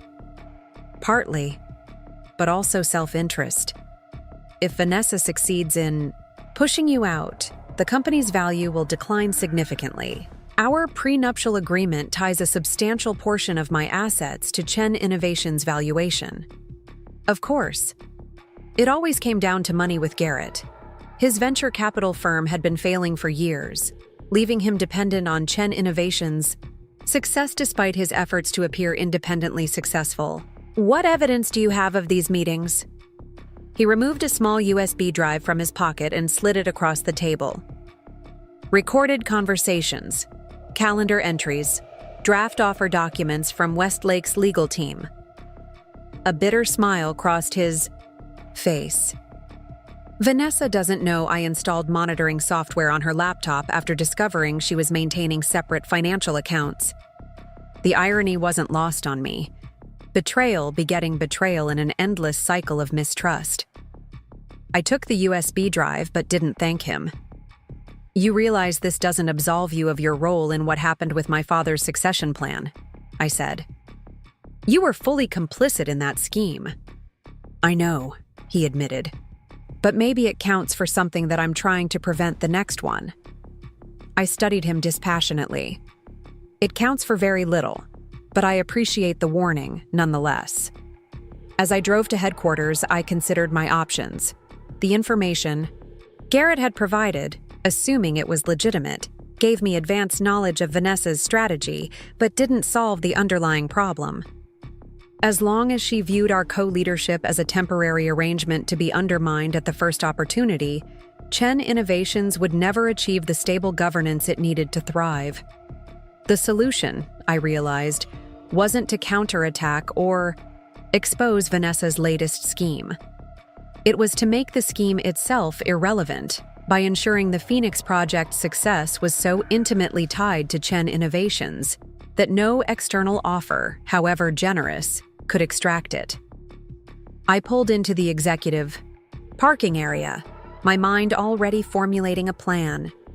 It would require careful execution, strategic allies, and perfect timing. But if successful, it would secure not just my position at Chen Innovations, but the company's technological future, and perhaps, just perhaps, force Vanessa to accept that our father's vision of shared leadership was not just sentimental idealism, but practical business strategy. With renewed determination, I entered the building, nodding to the security guard as I passed. The day ahead would be challenging, but for the first time since this conflict began, I felt I was moving from a reactive position to a proactive one. My grandfather Walter had built Chen Innovations by anticipating the future rather than merely responding to the present. It was time I did the same. By late afternoon, I had verified the information on Garrett's USB drive. Vanessa had indeed been meeting secretly with Lawrence Westlake to craft an offer designed to extract me from Chen Innovations. The drafted proposal was exactly as Garrett had described. Leadership of Westlake's renewable energy division, an unprecedented research, budget, and complete autonomy over technological development. On paper, it represented everything I had ever wanted professionally. But it also represented surrender, abandoning my family's legacy and the company my grandfather had built from nothing. Accepting such an offer would mean leaving Chen Innovations vulnerable precisely when our breakthrough technology was poised to transform the renewable energy landscape. In my office overlooking Oakridge Harbor, I sketched out a different approach. If Westlake wanted the Phoenix technology, They would have to work with Chen Innovations as a whole, not just with me. The key was to create a structure that made the system's development inseparable from the company itself, while simultaneously demonstrating to the board that the co-leadership model could succeed despite Vanessa's resistance. I called Samuel Wright first, explaining what I needed from the technical side.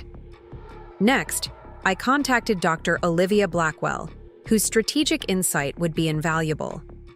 Finally, I reached out to Gregory Wallace, the board member who had most consistently supported fair governance at Chen Innovations. "This is an elegant solution," Gregory said when I finished outlining my proposal during our call.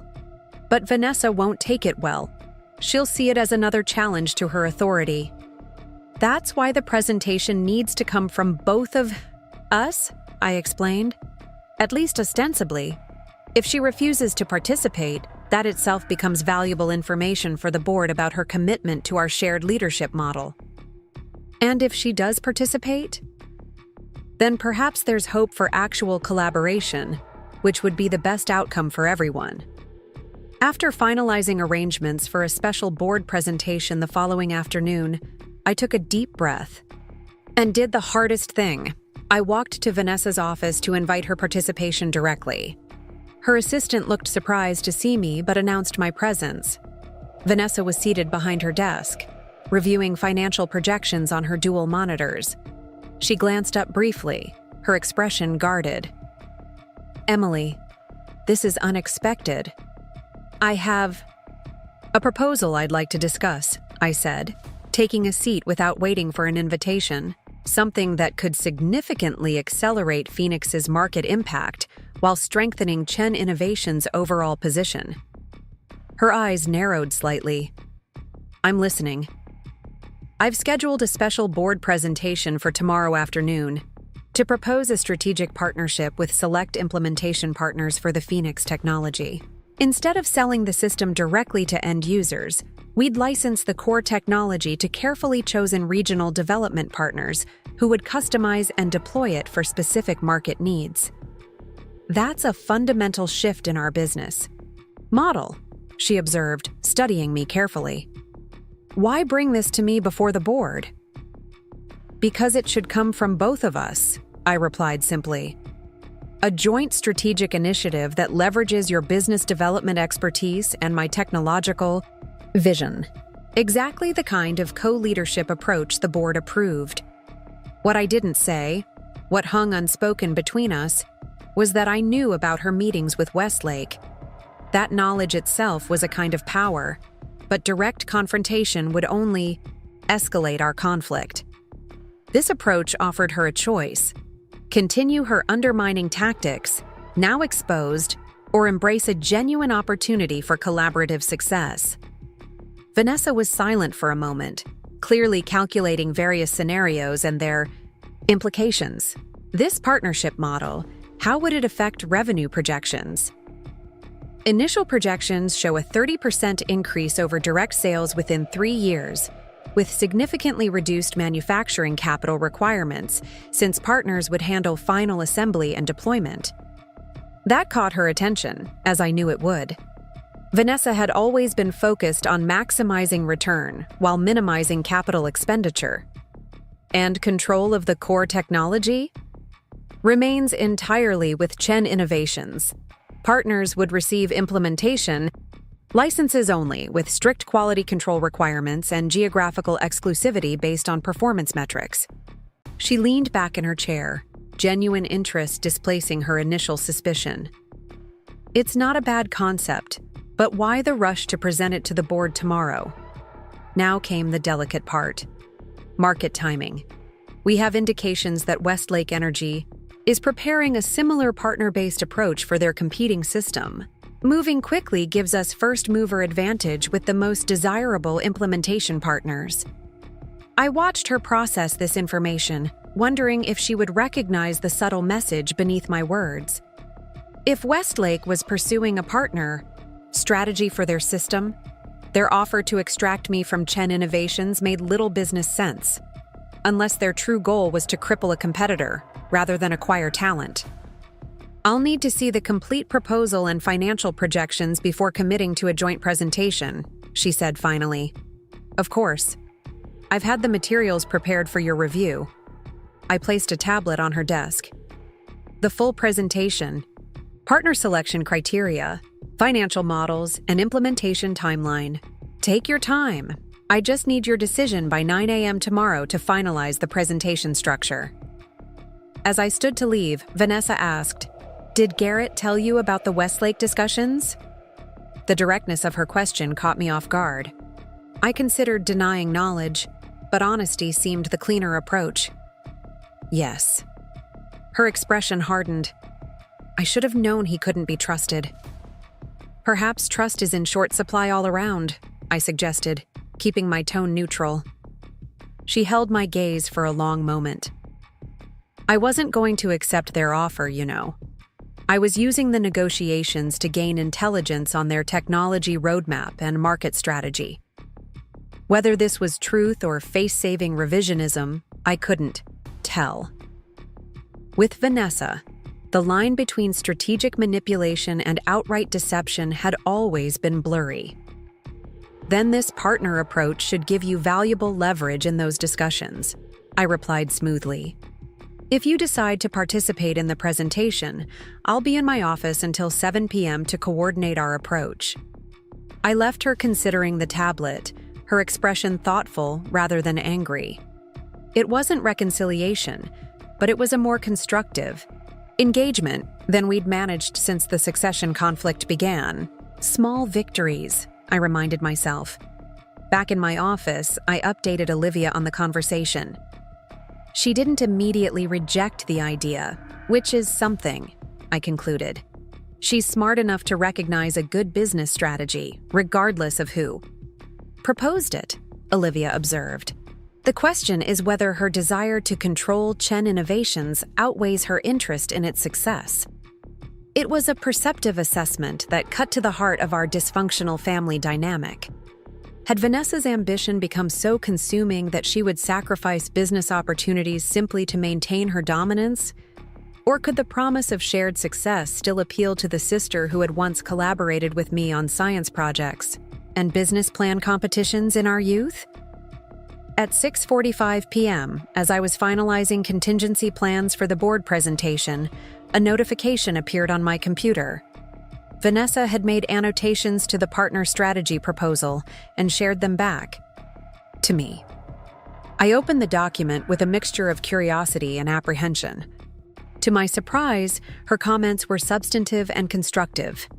She had refined the partner selection criteria, suggesting additional financial stability requirements and performance metrics. Her revisions to the revenue model were more conservative than my projections, but based on sound market analysis. Most significantly, she had expanded the implementation timeline to include a pilot phase with 2 regional partners before full program rollout. A more cautious approach, but one that reduced risk. As I reviewed her modifications, a text message arrived.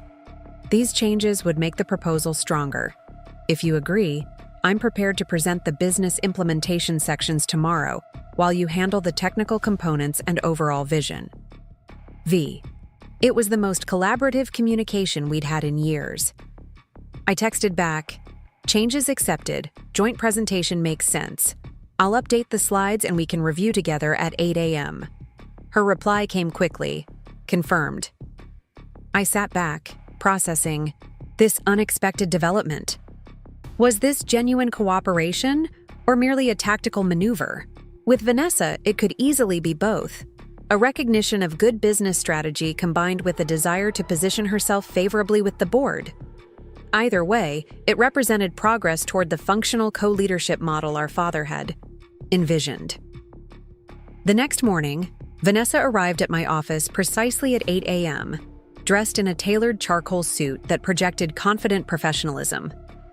We spent 45 minutes refining the presentation, dividing speaking roles, and anticipating potential questions from the board. The interaction was strictly business-focused, with none of the personal tension that had characterized our recent encounters. The geographical exclusivity model is smart, she noted as we reviewed the partner selection criteria. It creates competition for implementation rights while preventing cannibalization between partners. And your phased rollout reduces our exposure if we encounter unexpected implementation challenges, I acknowledged. The pilot approach gives us room to refine the model before full-scale commitment. We weren't exactly warm, but we were functional. Two executives with complementary expertise working toward a common business goal. It felt like a glimpse of what might have been if ambition and resentment hadn't poisoned our relationship. At 2 p.m., we entered the boardroom together to find all board members present, along with Lawrence Westlake, who had been invited as a potential strategic partner. His presence was a calculated risk on my part, a way to publicly establish Chen Innovations' direction before he could advance his talent acquisition strategy. Thank you all for making time for this special presentation, I began, making eye contact with each person around the table. Vanessa and I are excited to share a strategic approach to Phoenix technology deployment that we believe will maximize market impact while optimizing resource allocation. For the next 45 minutes, we delivered a seamless joint presentation, my technical vision and innovation roadmap complemented by Vanessa's business implementation strategy and financial projections. The board members' reactions progressed, from initial surprise at our collaboration to growing enthusiasm for the partner-based approach. What you're proposing, Gregory Wallace said when we finished, is essentially a franchise model for renewable energy infrastructure, Chen Innovations, providing the core technology and quality standards while regional partners handle customization and deployment. It's brilliant in its simplicity. And the financial implications are compelling, added Diana Rodriguez, the board's financial expert. Reduced capital expenditure requirements, accelerated market penetration, and a recurring revenue stream from licensing fees and technology updates. Lawrence Westlake had remained silent throughout the presentation, his expression unreadable. Now he leaned forward. This is quite different from the direct manufacturing and sales approach Chen Innovations has historically employed. What prompted such a significant strategic shift? It was a loaded question, an attempt to probe for divisions between Vanessa and me. Before I could respond, Vanessa surprised me by taking the lead. Emily and I recognized that our traditional approach, while successful for our current product lines, wouldn't maximize Phoenix's revolutionary potential, she said smoothly. The technology is too important to be constrained by our existing manufacturing capacity and distribution channels. A partner network exponentially expands our reach while maintaining control of the core intellectual property. Her answer was, perfect, acknowledging my technological contribution while emphasizing our joint strategic thinking. I couldn't have scripted it better myself.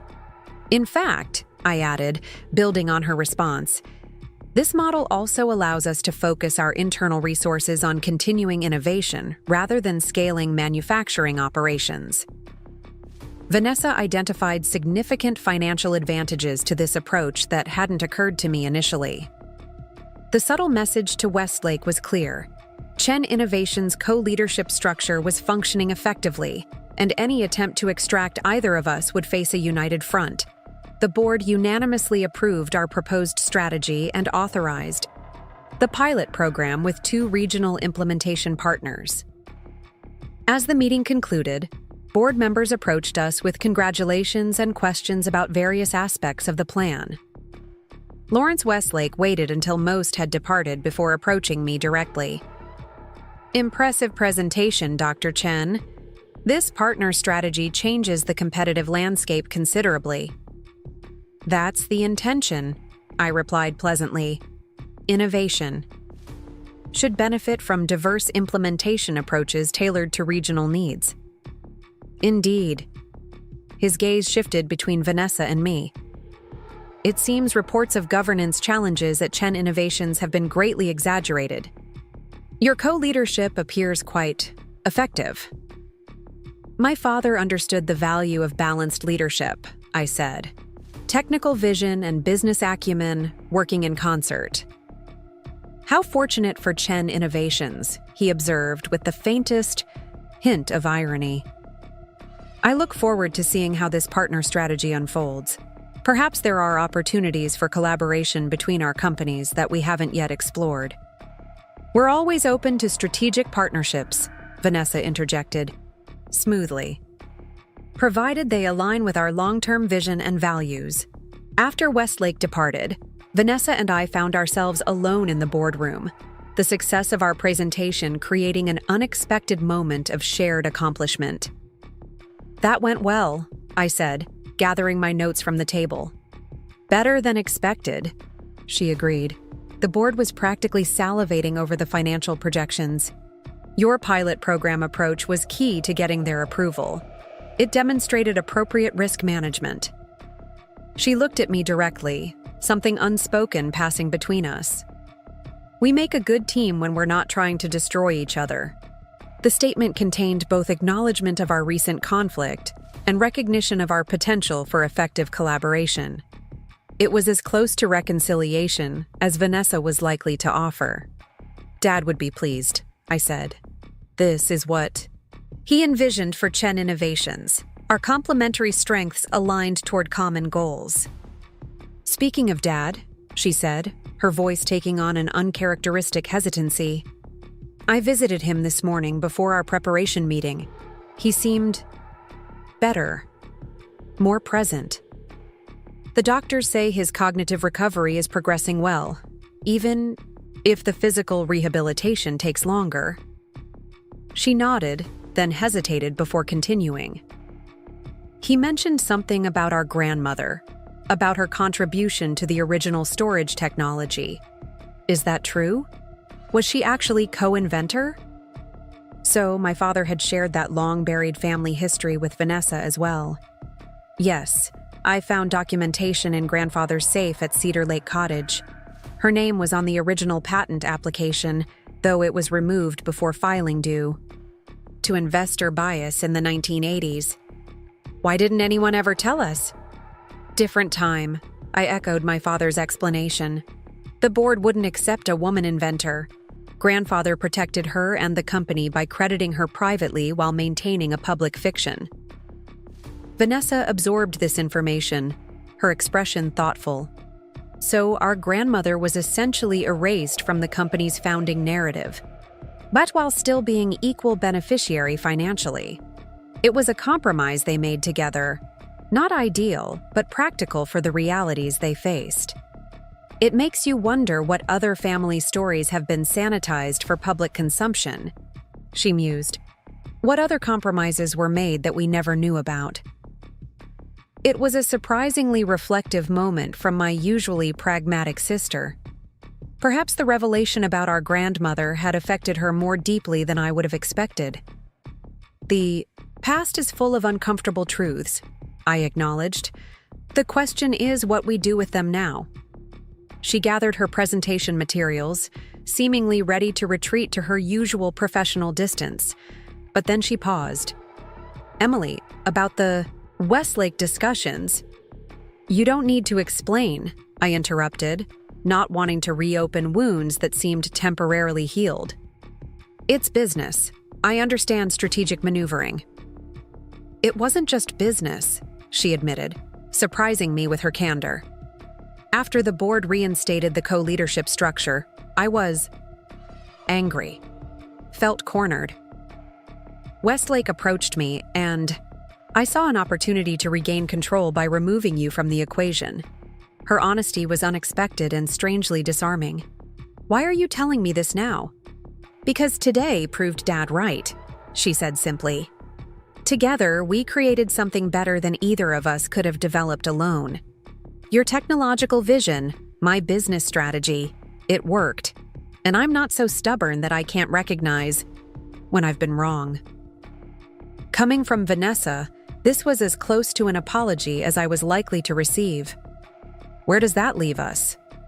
Cautiously collaborating? She suggested with a hint of her old wry humor. I'm not promising family game. Nights and heart-to-heart talks, but professionally, I think we can make this work. It wasn't complete reconciliation. but it was a beginning, a foundation upon which we might gradually rebuild trust, focused initially on our shared commitment to Chen Innovations' success. The personal relationship might never fully heal, but the professional partnership our father had envisioned seemed suddenly within reach. In the weeks that followed, our cautious collaboration evolved into a functional working relationship. The Phoenix Partner strategy launched successfully, with pilot programs established in California and New Zealand. Initial results exceeded even our optimistic projections, with the regional implementation partners developing innovative applications we hadn't anticipated.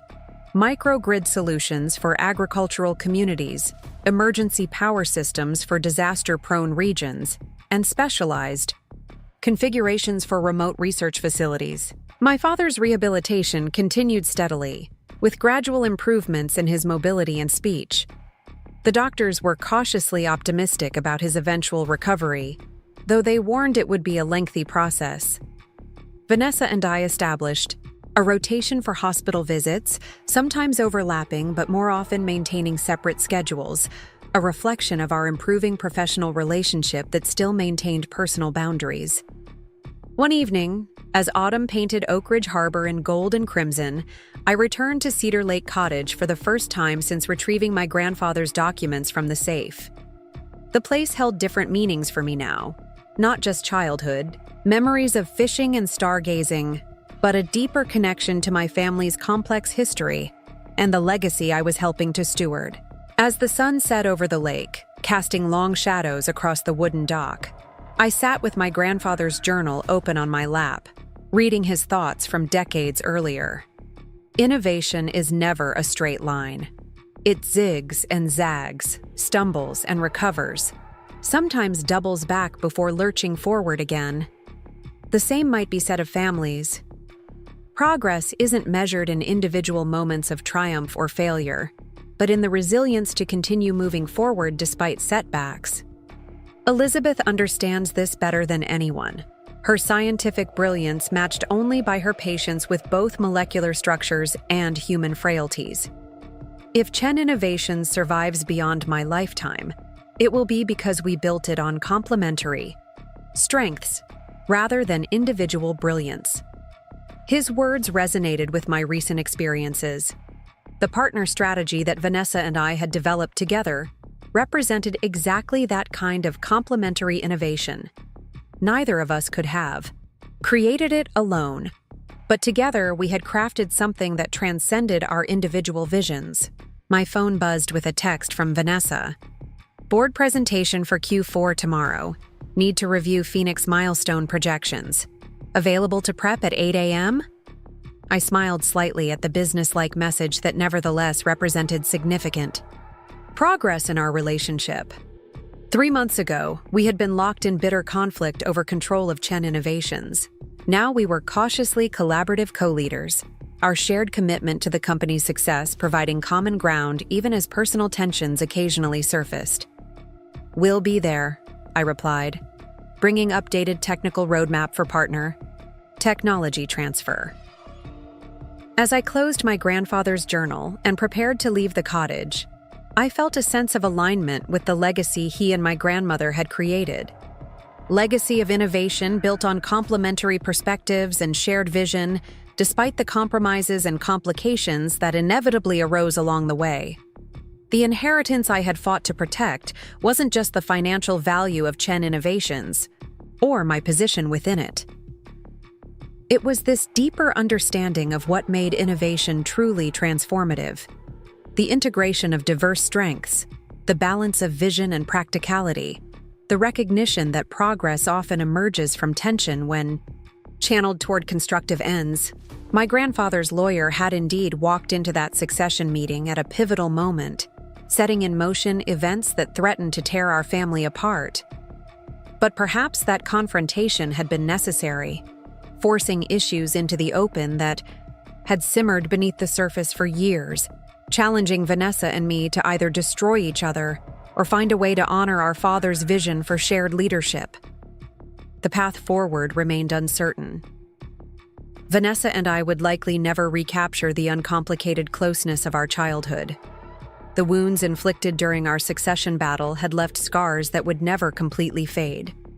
But we had found a working equilibrium that honored our father's vision while acknowledging our distinct strengths and perspectives. As I drove back toward Oakridge Harbor, the lights of the city glimmering against the darkening sky, I felt a quiet confidence about Chen Innovations' future. The Phoenix technology was transforming communities around the world. Our partner strategy was creating implementation innovations we could never have developed internally, and the co-leadership model that had once seemed impossibly idealistic was proving its value in tangible business results. Sometimes the greatest inheritance isn't what's explicitly given, but what must be fought for, challenged, and ultimately transformed through that very struggle. My parents had given my sister our family business worth $250 million. But the true value of that inheritance lay not in its monetary worth, but in the legacy of innovation, resilience, and complementary strengths that had sustained it for 3 generations. And perhaps that was my grandfather's wisdom all along, ensuring through his lawyer's timely intervention that Vanessa and I would be forced to confront not just each other, but our own limitations, eventually recognizing that neither of us alone could fulfill the legacy he had begun. Only together, despite our differences, or perhaps because of them, could we truly honor the vision that had built Chen Innovations from one revolutionary idea into a force for positive change in the world. Up next, you've got 2 more standout stories right on your screen. If this one hit the mark, you won't want to pass these up. Just click and check them out.